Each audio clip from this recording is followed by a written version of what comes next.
Welcome back sa ating channel. Naging mainit nga no sa hindi umano sa mundo ng social media matapos nga ang ginawa ng mga kongresista na ito at lalong-lalo na nga si Kong Ako ay agad-agad na nga talagang buenaltahan matapos nga ang kanyang pinakita na totoong kulay sa kongreso ay maraming netizen ang dismayado. Matatandaan natin na isa nga si Kong Ako sa kinabibiligan ng maraming netizen lalong-lalo na sa kanyang ginagawa sa Kongreso. Ngayon nga ay talagang ginawang personal na interest lamang ang paglaban kay Eric at kay Dr. Lorin Badoy. Ngayon nga ay talagang bineltahan at maraming netizen ang tila dismayado nga sa kanya dahil pera-pera na lang nga ba talaga ang nangyayari ngayon sa Kongreso na ito na talagang wala na nga ba talagang pag-asa dahil mismong batas na kanilang pinapasa ay hindi rin nila tinutupad.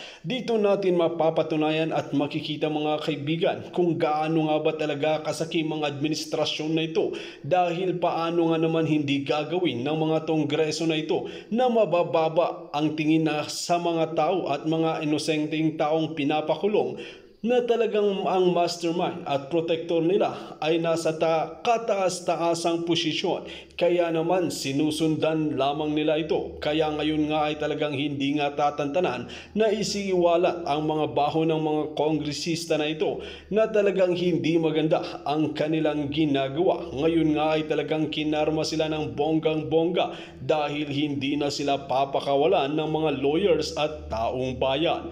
Well mga kaibigan, para nga sa karagdagang impormasyon, panoorin nga natin ang buong video at kung bago ka pa lamang sa aking channel, huwag kalimutan i-click ang subscribe button at notification bell para lagi kang updated sa ating mga bagong video. At para sa sulit viewers natin dyan, maraming salamat sa walang sawang pagsuporta. Gusto kong magbigay ng reaksyon sa mga comments na nababasa ko. Yung tungkol ba kay Congressman Ako na grabe ang tindi ng batikos sa kanya ngayon ng mga netizens. Yung nangyari kay Dr. Badoy at kay Eric, siya ang pinagbubuntunan ng galit ng netizens. Okay, may nabasa akong mga ganitong comments. Nako, maawa naman kayo sa mama. Meaning kay General Ako, Congressman Ako. Maawa kayo sa mama, baka matulad siya kay General Reyes. Okay. So, sa mga hindi, yung mga nakalimot na, I don't know anong year yun. Dating AFP Chief of Staff, and by that time, panahon ata ni Gloria Macapagal Arroyo, siya ang Defense Secretary. Parang nagkaroon ng Senate hearing. Itong si Trillanes, sobrang yabang. Senador siya. Nandun siya sa hearing. Nandun. Tinawag niya si General Reyes, iba pang AFP generals. Ang usapan ata tungkol corruption sa AFP. Grabe, pagkawalang galang itong Trillanes na ito, ako halos hindi ko masikmura yung ganong pagpapahiya ni Trililing sa kay General Reyes. Trillanes is very young, class 1995. Si General Reyes, if I'm not mistaken, is 60 something. Kung hindi 70, hindi ata. Basta, very senior si General Reyes. Tapos, pahiya ka ng junior class mo. So, hindi po nakayanan ni General Reyes yung kanyang kahihiyan. Yun, sa harapan ng puntod ng kanyang mother, kinuha o kinitilabuhan. Yun, napakasakit na pangyayari yun. So, ang lesson doon is, ang tao is may damdamin, itong nangyayari ngayon nga Senate o congressional hearing, hindi naman in aid of legislation. kundi in aid of persecution. At tulad itong nangyari kay Ka Eric at Dr. Badoy. Persecution yung ginawa. Mamaya na tayo dyan. So, dito tayo kay General Reyes. Lesson learned. Kahit anong kahihiyan na matanggap natin, never na kitilin natin ang ating buhay dahil kasalanan yun. May-ari sa ating buhay, Diyos. Diyos lang ang may karapatan na kumuha sa ating buhay. So, napahiya si late General Reyes, but hindi maganda yung ginawa niya yun. So, I don't know, kay Trililing ngayon kung may remorse ba siya, nagsisi ba siya sa kanyang ginawa. Alam mo, yan, si Trililing na yan, isinusuka ng mga PMEers. Mismong klase niya, yung class 1995. Marami akong nakasama na class 1995 nung na-assign ako sa PMA. Marami akong under sa aking unit, mga class 95. Wala. Isinusuka nila si Trililing. Kinakahiya nila na kaklase nila yun. So, anyway, punta tayo dito kay Congressman Akop. Hindi naman siguro hantong yun. Malayo naman. Wala namang hindi naman inakusahan ng corruption si Congressman Akop. Kundi lang, yung actually, tutusin mo, respectful pa rin. I don't know. Tingin ng iba. Ako, hindi man ako masyadong kay Congressman Akop. Yun lang, nadala siya siguro sa buong committee kung ano ang treatment ng buong committee. Kay Ka Eric at Doc Badoy, ang pinagbuntunan ng sisi, ng galit, ng netizens, napunta na kay Congressman Akop.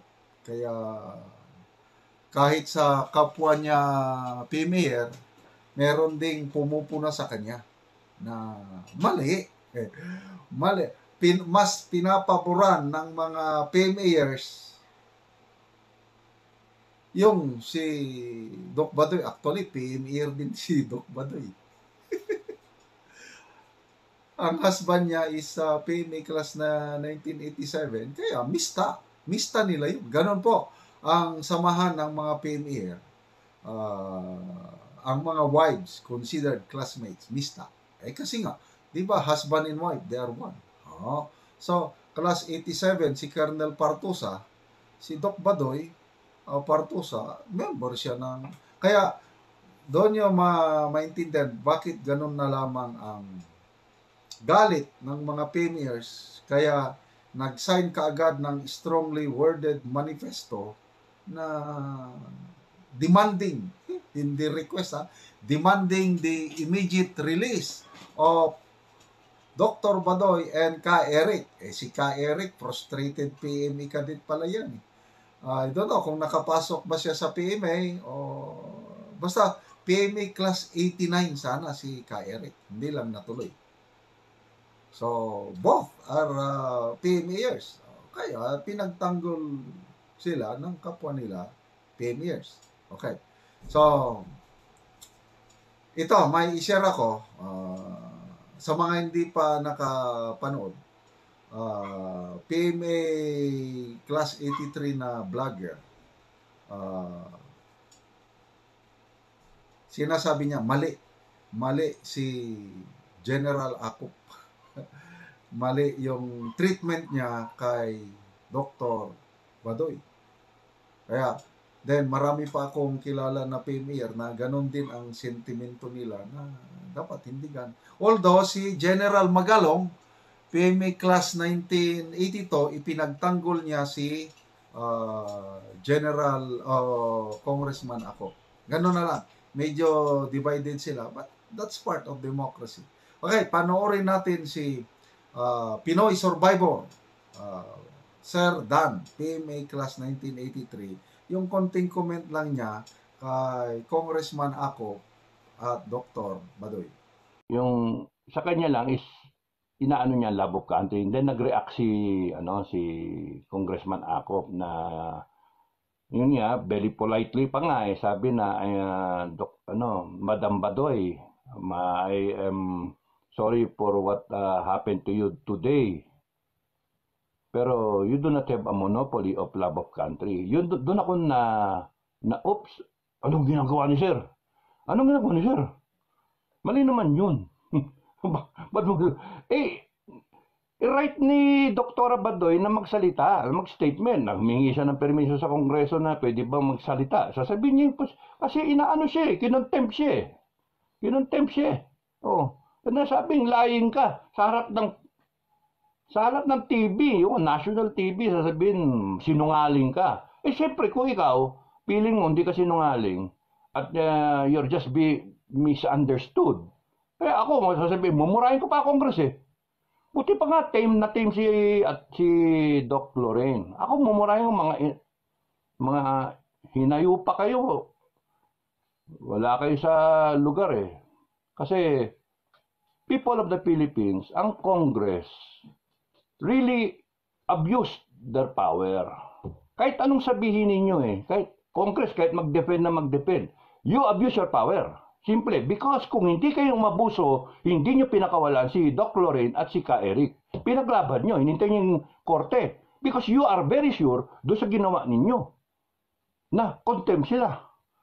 Nadinig nyo lang yung nag-file ng yung sa korte at nagpirmahan tong mga PMA na to. Hindi biro yung nagpirmahan, panay general. No, nandun general problem. Sama mo na si General Merchandise, General Upholstery, General Manager, no? Panay, both retired, hindi makapirma yung mga active Hindi makapirma. Yun ang nakakatakot doon. Pagka nakita na mga active na yung mga upper class nila na mga ina-idol nila, nakapirma. Tapos sila lang hindi makapirme. Kabahan kayo. Kaya kinabahan ng Congress Kasi saan to pupulutin pagka hinayaan nyo, mag-snowball to? Kaya, boom, pinakawalan. Kasi yun yung demand doon sa manifesto. Pakawalan nyo agad yan, masasara kayo. Why? Congress, your power emanates from the people. Ibig sabihin, the people can shut you down. The people can discharge you, can terminate you at any point in time kung gustuin ng tao. Meron tayong processes, meron tayong legal processes, meron tayong constitution. Pag sinabi ng taong bayan, to hell with the constitution, pati yan papalitan namin. Kasi yung constitution na yan, ginagamit nyo para protektahan yung sarili ninyo. O para abusuhin, para kumita kayo, para balahurain ninyo. Binabastos nyo. Gago kayo, wala na kaming tiwala sa inyo. Pag sinabi ng Pilipinas yan, goodbye Congress.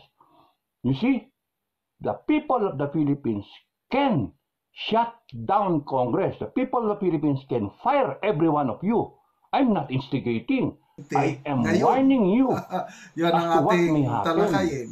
Yun yung problem ng Ang Congress. presidente noon, matapang. Ang presidente ngayon, bahala na kayo, malamya. Ang presidente noon, na nasa frontline. Ang presidente ngayon, lango sa, I don't know, kung basta lango.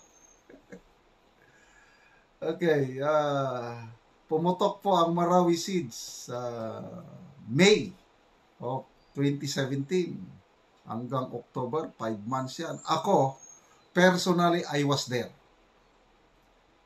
Nagtatrabaho po ako sa multinational company as consultant. Marami kaming saging. Tapos ang daming nagdo-donate. Every weekend, nandun ako sa main battle area. Nagdadala ng mga pagkain. Klase-klase, isda, tubig, saging. Kasi ako nagtatrabaho sa sagingan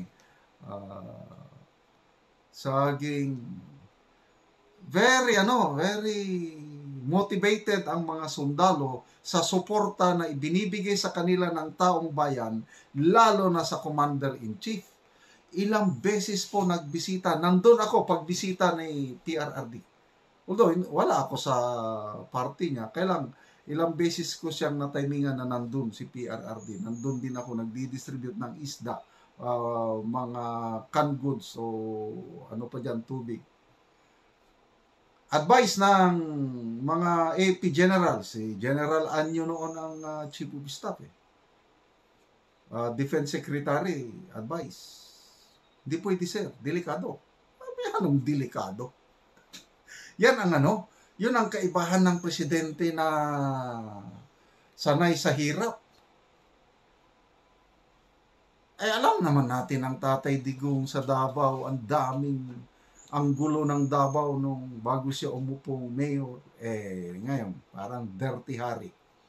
Dirty Harry, General Lim ng Manila Police District hanggang naging mayor. Yun ang mga leader. So, baliwala yung threat sa kanya. 2 beses nga siyang inambus ng NPA nung panahon niya.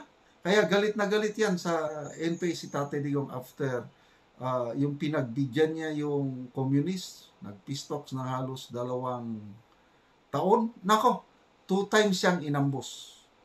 Hindi lang nabalita sa media, but I know it for sure. Kasi marami akong kontak sa mga taga-PSG. Ganon siya. Hindi siya takot.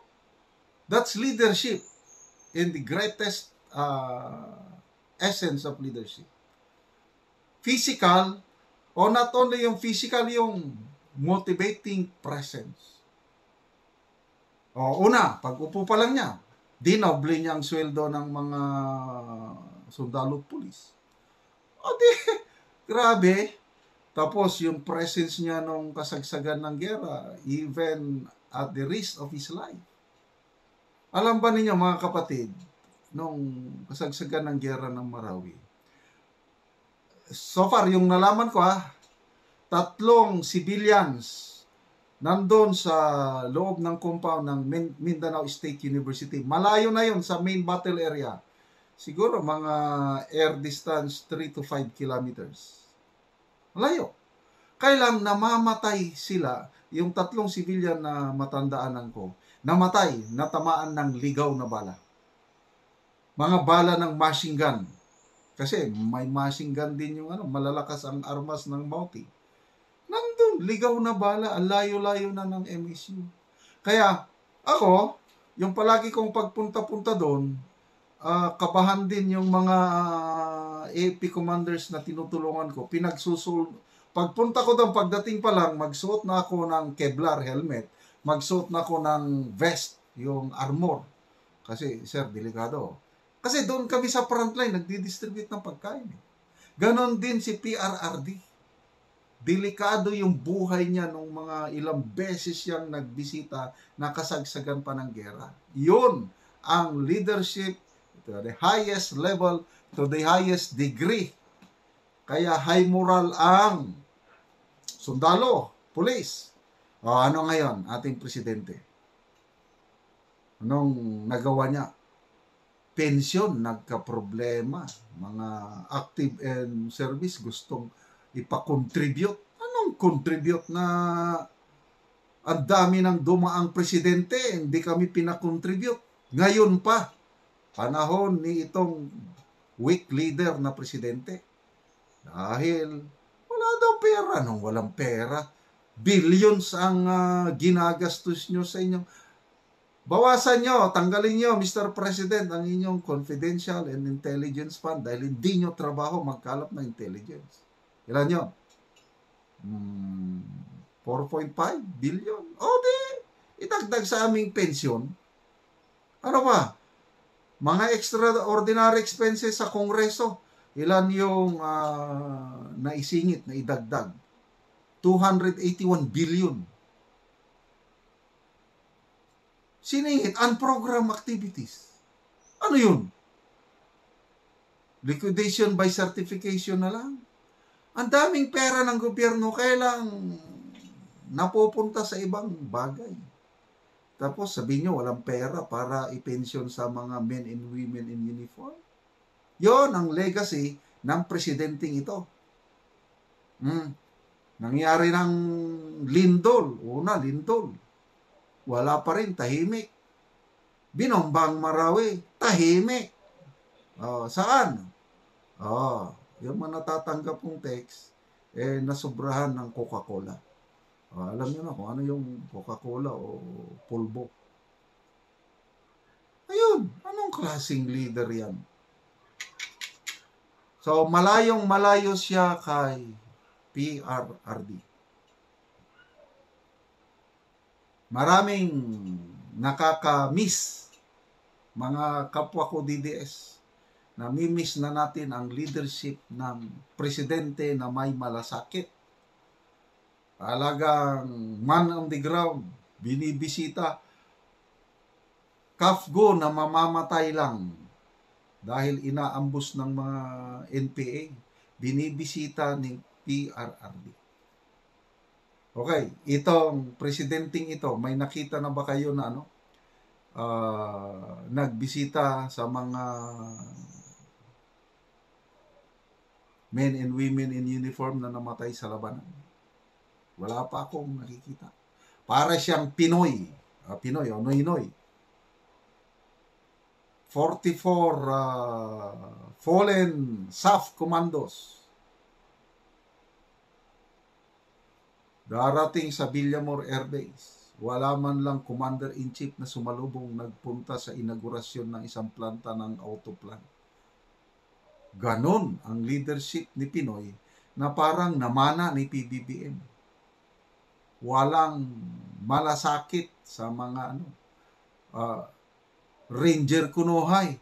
Okay lang sana kung hindi pinatraining lahat ni Marcos Sr. itong bongbong na ito ng lahat na lang ng military training pinag-undergo. Hindi naman niya in-apply ngayon. Kaya nga tinawag na siyang kuting. Kasi Scout Ranger daw siya. Alam niyo mga kapatid, ang Scout Ranger, yan yung pinaka-the best na army soldiers. Elite. Gumagapang yan. Pumapasok sa kuta ng kalaban.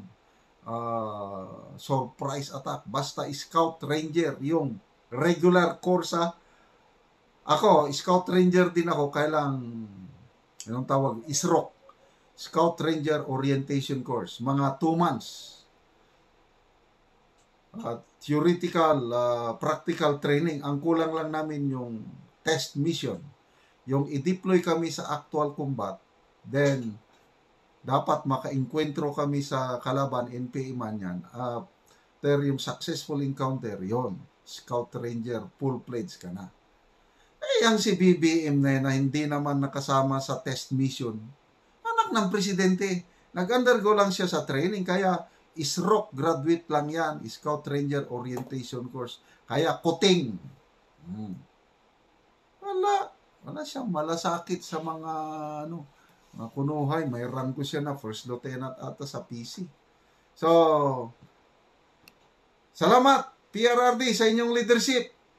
Sana 2028 babalik ang Duterte kind of leadership. Huwag lang tambaloslos, Marcos kuting na leadership.